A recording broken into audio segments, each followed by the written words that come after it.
Kitu cha kwanza ni swala la wanaharakati.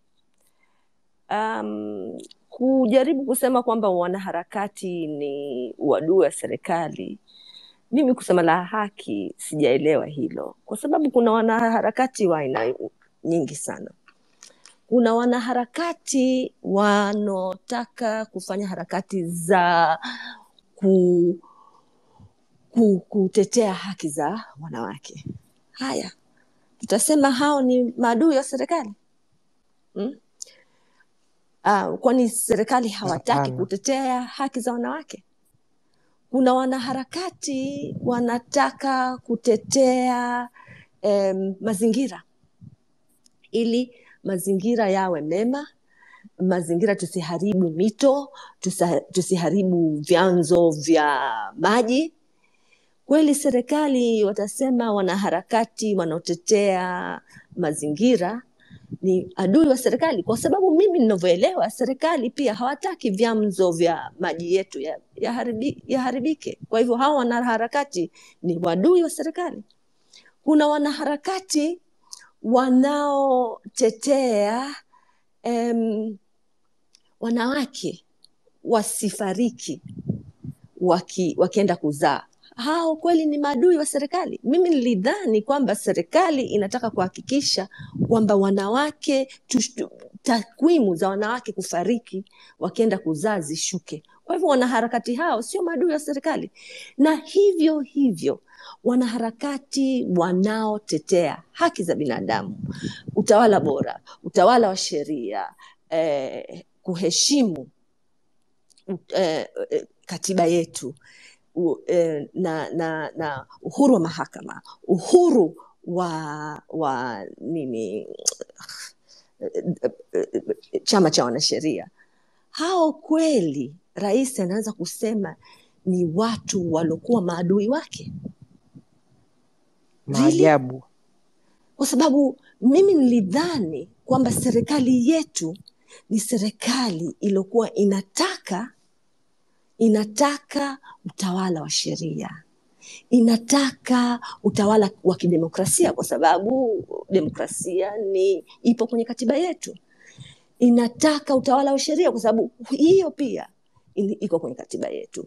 Inataka utawala bora, hiyo pia ni jambo jema.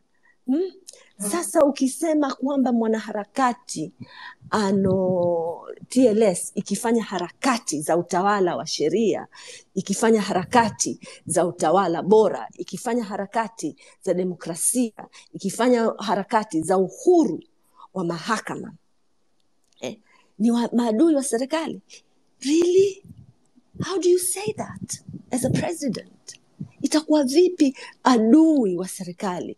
Nilifikiri itakuwa society inayoisaidia serikali kufika malengo yake, kwa sababu na sio tu kufika malengo yake, inamsaidia rais mwenyewe, kwa sababu rais kaapa kutii katiba. Kwa hivyo mimi sielewi vipi mwanaharakati anayogombania uhuru wa mahakama na demokrasia na utawala bora, utawala wa sheria ni adui. Unajua neno adui ni neno kubwa sana. Enemy of the government. Really? Tunatiana chuki kiasi hicho kwamba mtu anaogombania hivi vitu anakuwa adui wa serikali? Really? Tunabeza utawala wa sheria, kwamba mtu anataka utawala wa sheria ni adui wa serikali? Kama hivyo ni kweli, basi tuna serikali ilikuwa haipendi utawala wa sheria, kwa sababu serikali yoyote inotaka utawala wa sheria itakuwa inapenda kuwa na watu wanaofanya harakati za utawala wa sheria, right? So this for me I found extremely strange, but I think what I really found disappointing is the idea that a president of a country, mtu alokuwa ni commander in chief, who has all the armies under her, can attack one single poor woman who has already, everything has been taken from me. It's not enough. It's not enough. Apparently it isn't. It's not enough. You're the president of this country. It's a big responsibility. Umejaliwa na Mungu kupewa such a big responsibility. Everyone is looking at you. And you go and attack poor little me? For what? Because I stood up for the rule of law? What did I do wrong to you? I've never been personal towards her. And you know, and let me explain. No, mimi sitaki ugomvi. Mimi si mgomvi, Maria. Mimi si mgomvi. And I never take things personally. I'm just surprised. I never take things personally. I am just shocked that someone who has such immense powers. Do you know the impact of that statement? I'll tell you what the impact of that statement is going to be. You can be attacked, when the enemy of the state. I'm an enemy of the state. This is how horrible it is. That at any point in time, any renegade members of CCM or the state will think that I am somebody who's an enemy of the state. And they can easily attack me. I'm free game. Really? When you do that kind of thing as a president, the consequences are unbelievably high. If tomorrow I'm shot dead, how can she face the nation? This is exactly what happened to Tundu Lissu, jamani. Let's not forget it. Kabisa. Magufuli stood up in public and called him an enemy of the state. A few days later, he was shot 16 times. This is what happened to Tundu. Si ya kupuuza kabisa. Si ya kupuuza. It is serious. And, she may not mean it like that. But there are people out there who want to please her. This is serious. It's a big responsibility. When the president starts calling people maadui, there are people out there, troublemakers, who will take this into their own hands. And it's happened before. Imetokea kwa Tundu. Imetokea historically, jamani. Unajua ukisoma history, inakufundisha mambo mengi. Ni kweli. Kulikuwa na king moja wa England. Akasema, kulikuwa na priest anaitwa Thomas Becket. Yule king akakana anazungumza hadharani kama hivyo. Thomas Becket alikuwa anampinga rais kwa sababu mfalme, kwa sababu mfalme alikuwa anaingilia mamlaka ya kanisa. Akawa anampinga. Mfalme akasema, who will rid me of this troublesome priest? Unajua kulitokea nini? Thomas Becket alikuwa Archbishop of Canterbury. Walitoka Knights kutoka London, wakaride on horseback mpaka Canterbury.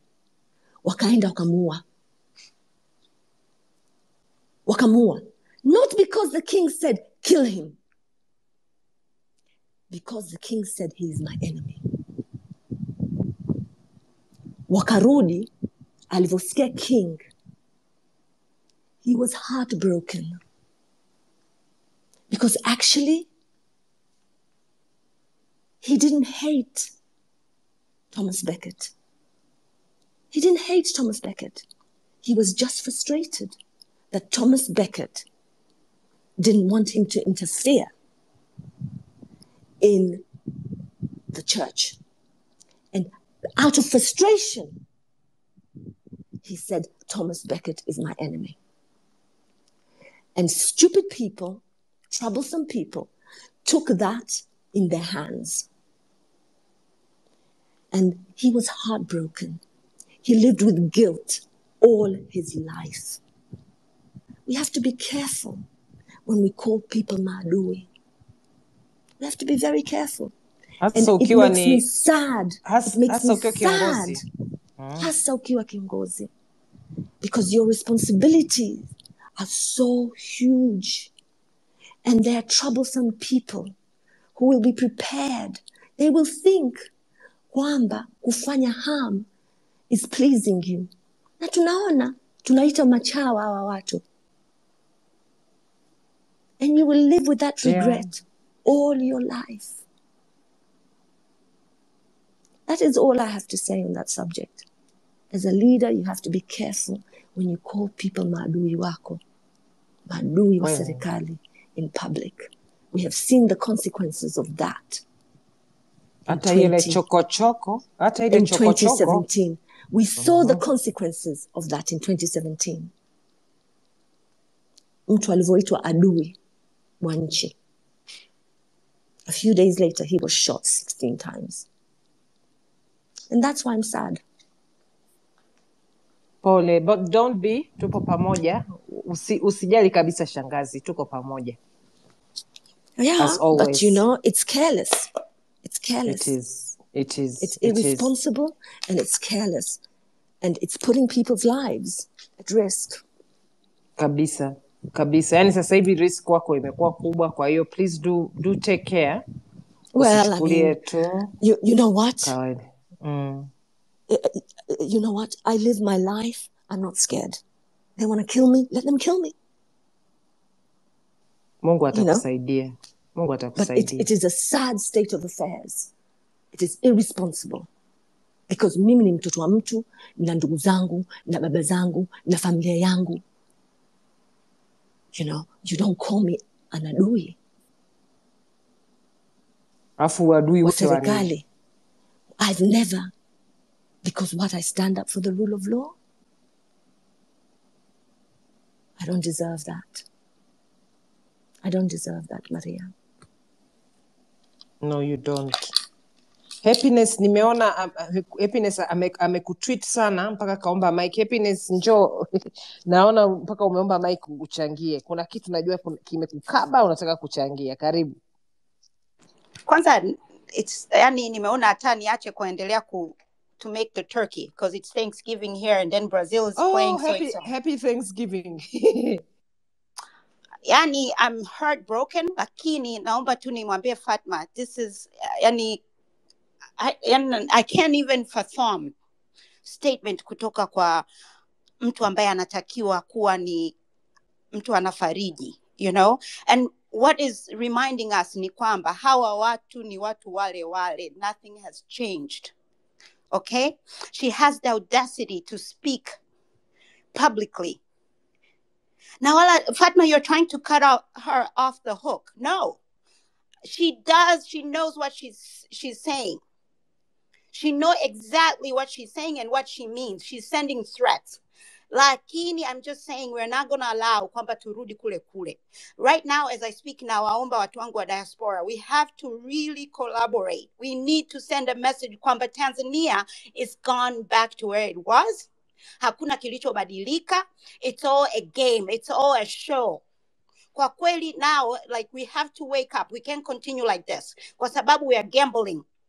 Tumekuwa tuna gamble. And Fatma, let me be very truthful. You have been really kind and you have chosen your words very carefully most of the times. Mimi nakuelewa. You had that hope. We all did. Tukisema kwamba maybe things will change. But apparently these people do not want to change. There's no way these people are going to change tukiendelea kusimama pale pale tulipo. Right now, all the red lights zimeonyesha kabisa kwamba, hey, that's the red flag. Na kwamba that's not a threat only to you, Fatma. That's a threat to anybody who will be speaking up. Kwa hiyo, it's very important kwamba tuote kwa sasa hivi tujue kabisa. We are all enemies of the state. and we need to take action. Sasa hivi ndio kwanza tunatakiwa tusimame imara na kusimamia misingi ya demokrasia. We need to make sure, Libe kakaangu, naomba tukae, tukutane, tufanye kila linalowezekana, tuongelee hali halisi ya Tanzania. I am exhausted. We give them a lot of opportunities. We think that they're going to change. Lakini hakuna any hawana hata moyo. They don't even care. Right now mioyo yao imekuwa migumu. We have to. I'm sorry, Fatma, I'm really sorry. It's so uncold. It's appalling. It's disgusting. It's just embarrassing for me as a Tanzanian. And literally, I'm sitting outside my house because I can't speak these things in front of my kids. Because every time I feel like we're moving forward, we're moving backwards, and my kids mock me. But I have to be realistic and say this is the situation that we have in a country. Kwa sababu we have leaders who are greedy. Tuna viongozi ambao all they think about, it's about themselves. They don't have a vision of the country. Yani I'm going to, happiness, I'm going to say one thing. What is so distressing, and I know you're distressed, but I just want to add this, because this has just traumatized me. She's talking about 4 years ago. I was president of the Tanganyika Law Society 4 years ago. I was president 2018, 2019, okay? I was president of the Tanganyika Law Society 4 years ago. Now,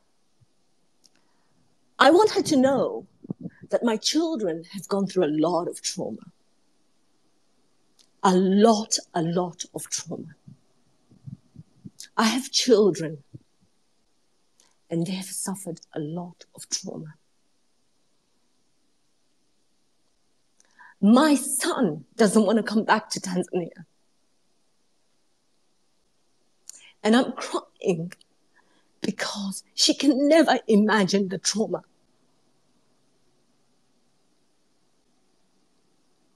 All right? My son doesn't want to come back. He hasn't been back for 3 years. My daughter lives here, and she's suffering trauma. She doesn't need the president to call me an enemy of the state. If the president, how do you go back 4 years ago and call me an enemy of the state? When will this end? When will this end?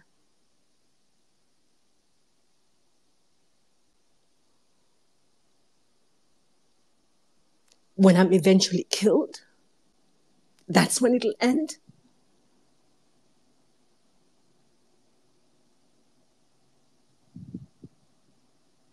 All will be well, Fatma. This is not fair. It's not fair. It is not right. It is morally incorrect. It is irresponsible for the head of state.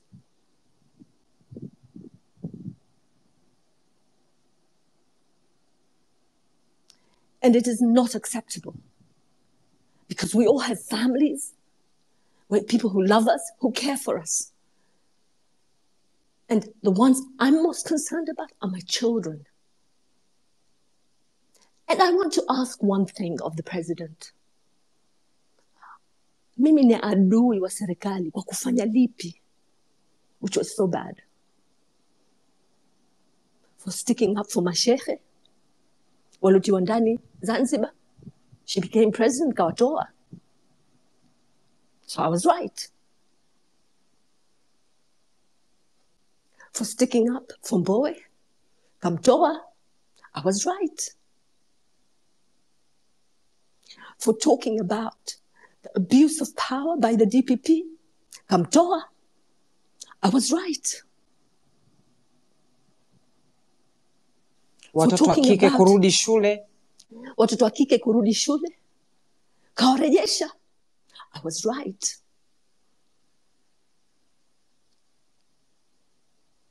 For speaking out for freedom of speech. kairejesha to a certain extent. I was right.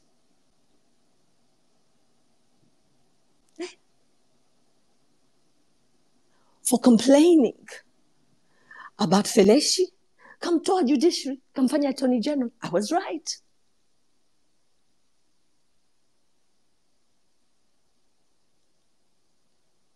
So how do I become an enemy of the state? Adui.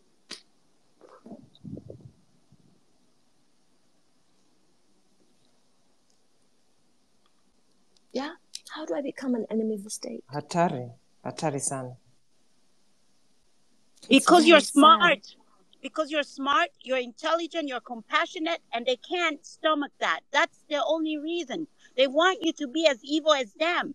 That's their only reason. They don't like anybody who will stand for the truth. It's, you know, hello? Yeah, go ahead.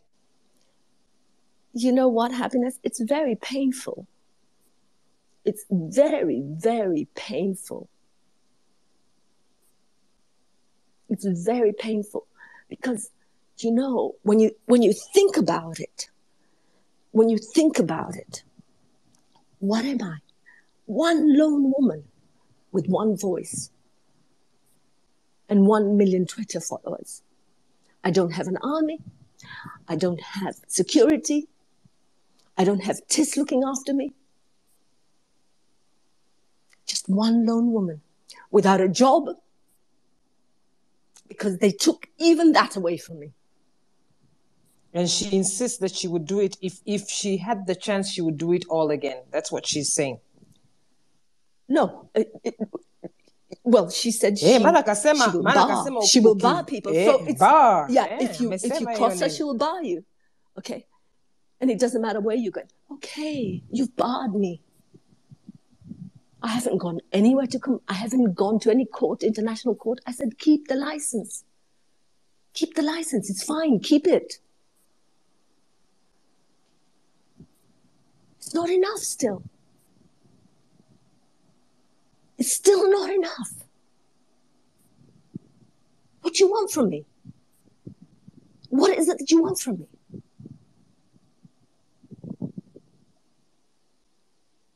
You're going to disbar me how many times? You see, the thing about disbarring, you can only do it once. You understand? You can only do it once. You can only do it once. Once you take the license away from me, you can't take it away twice. You've taken it away from me. What else do you want from me? So now it's upping the ante. You know, it's continuously upping the ante. I'm now an enemy of the state.